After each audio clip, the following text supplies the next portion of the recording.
Hi, so my name is Nithika Senavira. I'm a student at computing in University of Alberta, undergraduate third year. So I'm here. Y'all might be surprised I'm being a computing student why I am speaking about cybersecurity because this is my passion, this is my hobby. So I'm here to talk about that. So first of all, good evening to y'all. Um, I'm going to start with my slides right now. So my first slide would be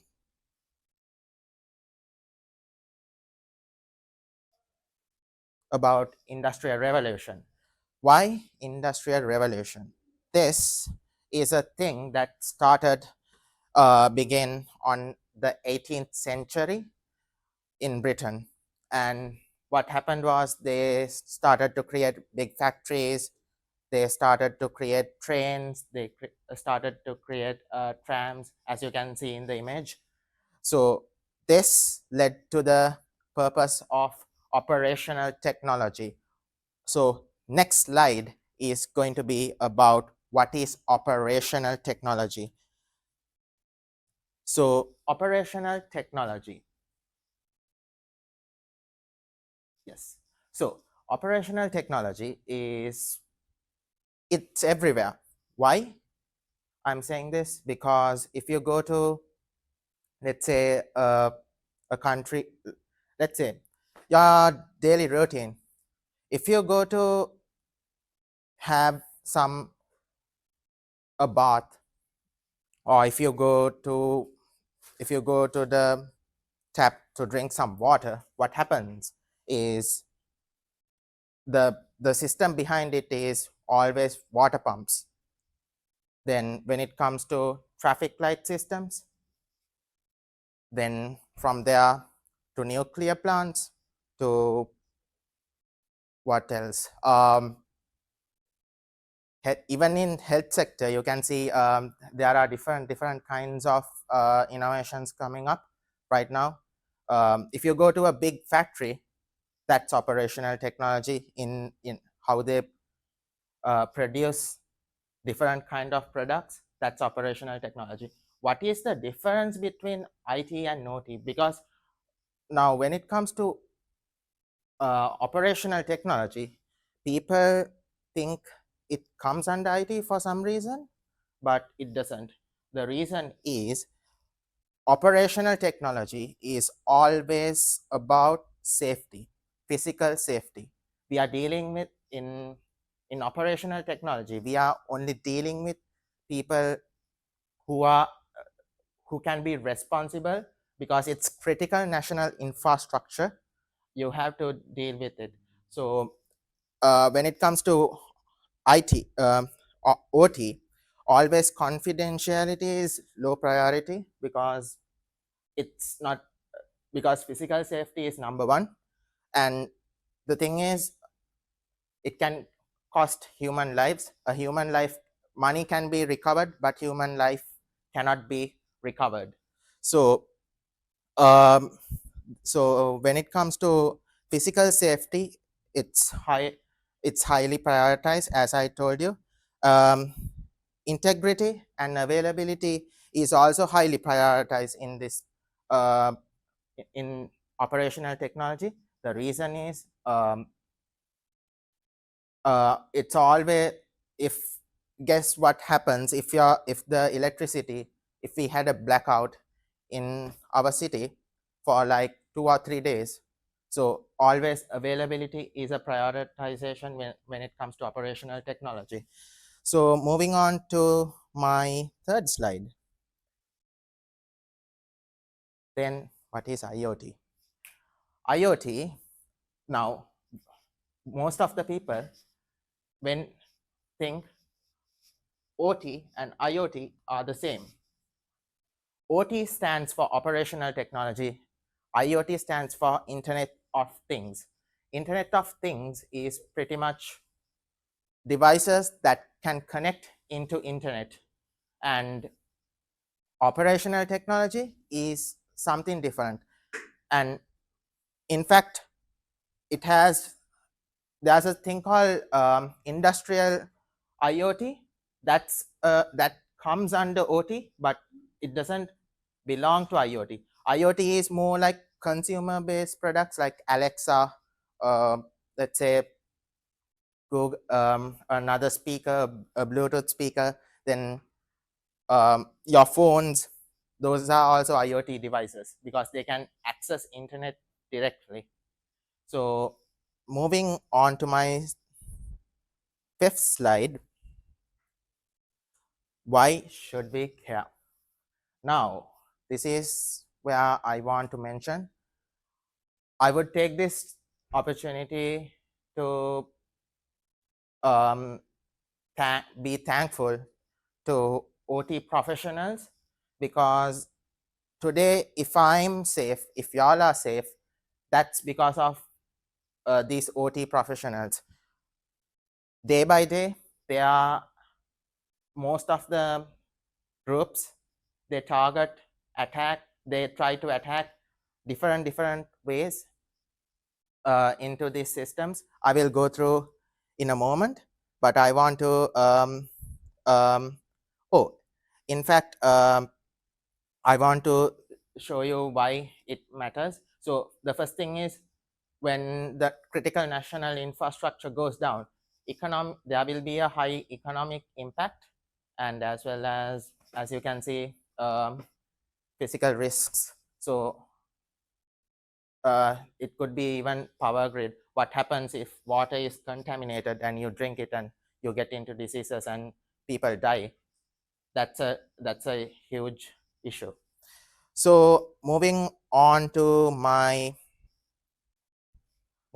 the next couple of slides. So this is I'm now going to quickly go through about the architecture of how ICS or OT works, like stuff like terminologies like PLCs, HMIs, and etc. etc. Uh, so under industrial control systems, there are five different, not five, more than this. There could be more than this as well.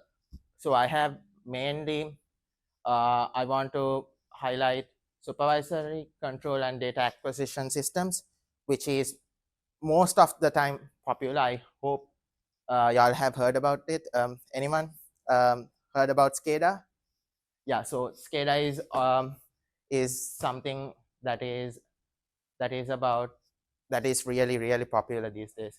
DCS is think think SCADA as a LAN network, DCS as a WAN network, which is a wide area network. So it's it's kind of distributed. Preventive maintenance systems, these are for pretty much to check, to always keep in uh, so sorry, I'm out of words. um, so the reason of preventive maintenance systems are to stop device failures. So that's why preventive maintenance systems are energy management system. The terminology says what it is. So it's about energy. Safety instrumented systems. Oh, this is one of the ones that I want to highlight because this is the last line of defense of most of the industrial control systems. So moving on. So this is kind of like a diagram I drew. So it's a high level diagram. So as you can see, like most of the time, what happens is there's a corporate network, there's ICS network, and it's connected to a bunch of PLCs, and PLCs are connected to field devices. So between these two, this always changes because the thing is different corporations have different architectures, but this is the high level view how industrial control system networks are being placed. Then when I want to go through a couple of terminologies of what is a field controller, what is a PLC, what is a HMI, before I go into the cybersecurity perspective. So, brain of the OT system, which why I call this the brain of the OT system, because it pretty much gives the commands to the it is more than a brain, it's like a nerve system of a OT system. So what happens is it gives commands to the uh, field controllers, and it tells the field controllers, oh, do this task, that task, do this for me. Or let's say if we want to, so that's that. And it sometimes it retrieves data from different devices in the field, um, mainly manufactured by companies like Siemens, Allen Bradley, Mitsubishi. Mitsubishi is more for like car companies, but it's like the main thing I want to mention is it uses programming standard of IEC 611-31-3. So it's pretty much like, so I want to show you a couple of the uh, PLC programming standards. So the most popular one is ladder logic. My personal preference is structured text because it looks like Pascal. Um, but ladder logic is a really good diagram. Um, then you have functional block diagrams, sequential functional charts, instruction lists. In fact, instruction list is quite deprecated now. It's like not like kind of not in use, but still it's okay. Um, but when it comes to modern PLCs, most of the time, sometimes they use C. Um, yeah, sometimes they can use COBOL, C++ as well, which is a good thing because those are being um, more accessible for the IT side as well, as as that will give the help like OT security professionals to save systems. So moving on to this one. So I wanted to show you all just a small tool that I used to try out. So this is called the PLC simulator. So as you can see, this is like this is a ladder logic programming application. So it's available online free, and it's all there's documentation, and you can, so that thing over there is called a rung. It's like a line of code, but think it like this: if you're about to design a electrical system, if you want to design that in a online platform, like the same thing applies here. So I hope that makes sense. But yeah, so this is like this is a ladder logic type coding software if you want to give a try. So field controllers and field devices, there are different kind. So these are the stuff that, if that's the low level of the um, of a OT system. So these involve in the process of the relevant tasks as instructed by the PLCs or RTOs or etc. Um, then HMI, human machine interface. So this, in the early days, it was like a device that interacts with it's a device that interacts with the PLC like a tablet, like a computer. It could be a computer or etc. which can be like a they were introducing now modern PLCs don't use these kind of HMIs because most of the time like the corporate expects to have modern technology, so they try to use web applications instead. So I just want to go through. So these are protocols. These are the common known protocols of industrial control systems. So Modbus, that's like the most popular one. DNP 3.0, ICCP. It's in Europe. It's known as IECP, which is which is so all of these protocols are built built on top of like for a requirement of a organization. So and I want to mention ANSI 3.28. Now it's deprecated, so it's no longer in use. Okay, now I'm about to go to the fun part. Rise of cyber warfare and nation state threats. Governments using cyber attacks for geopolitical leverage. So I'm about to tell y'all a story. So in 2008, if I'm not wrong, there was a kid who lived in Poland.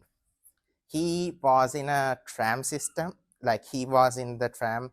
He had like a small train system. So he saw like the tram system is similar to the to his the control of the tram system is similar uh, to the train controller system, tram sorry, to the TV remote.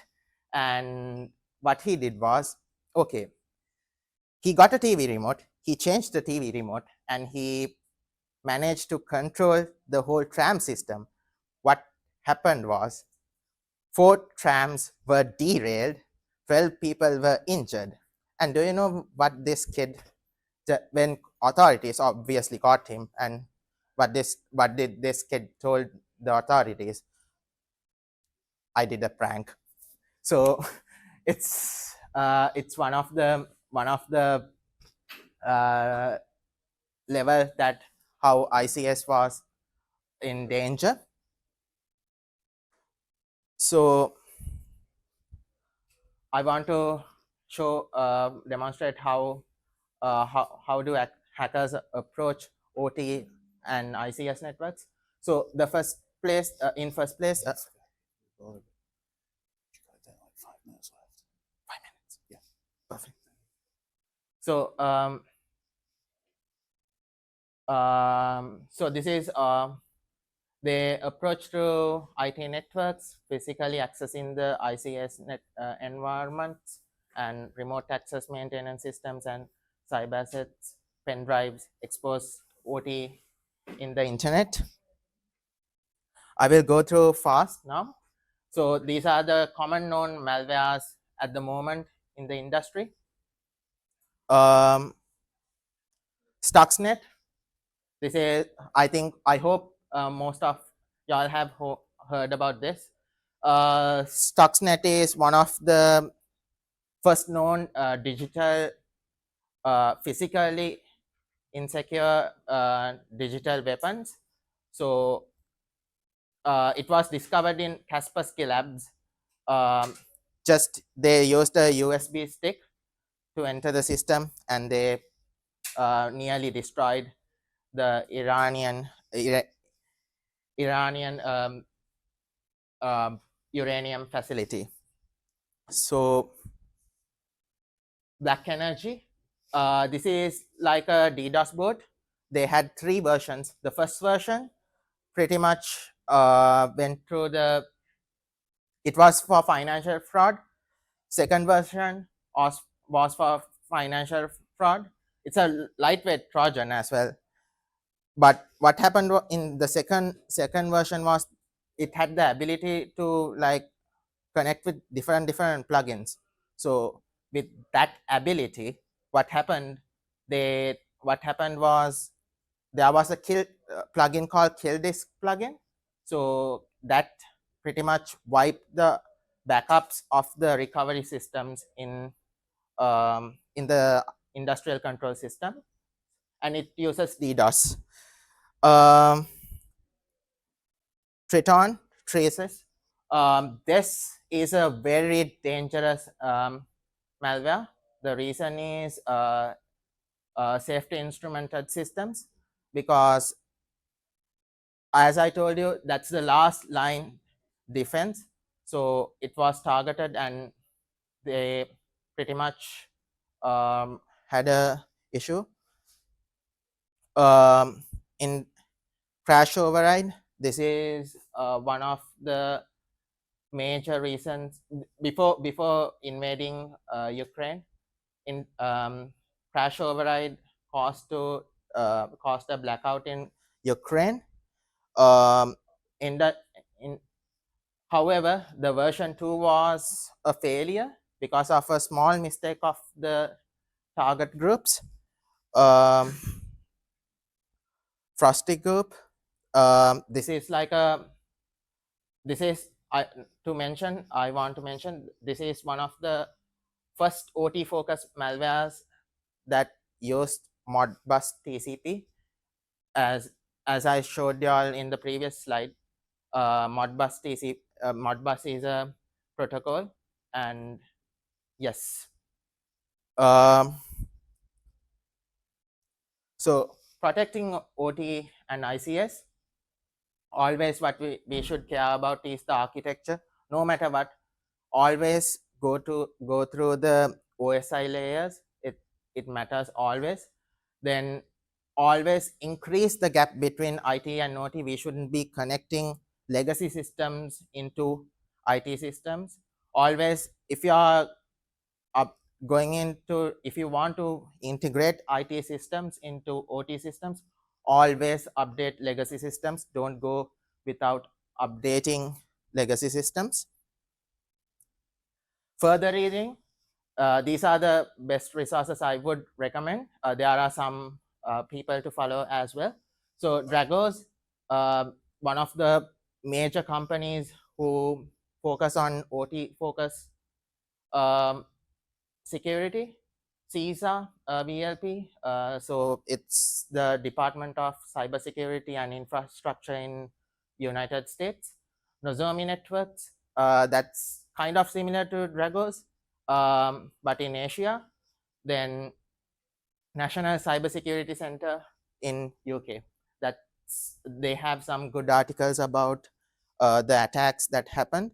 I want to finish with a quote. Any sufficiently advanced technology is indistinguishable from magic, by Arthur C. Clarke. And I hope you enjoyed my talk today. Thank you for having contact. Thank you.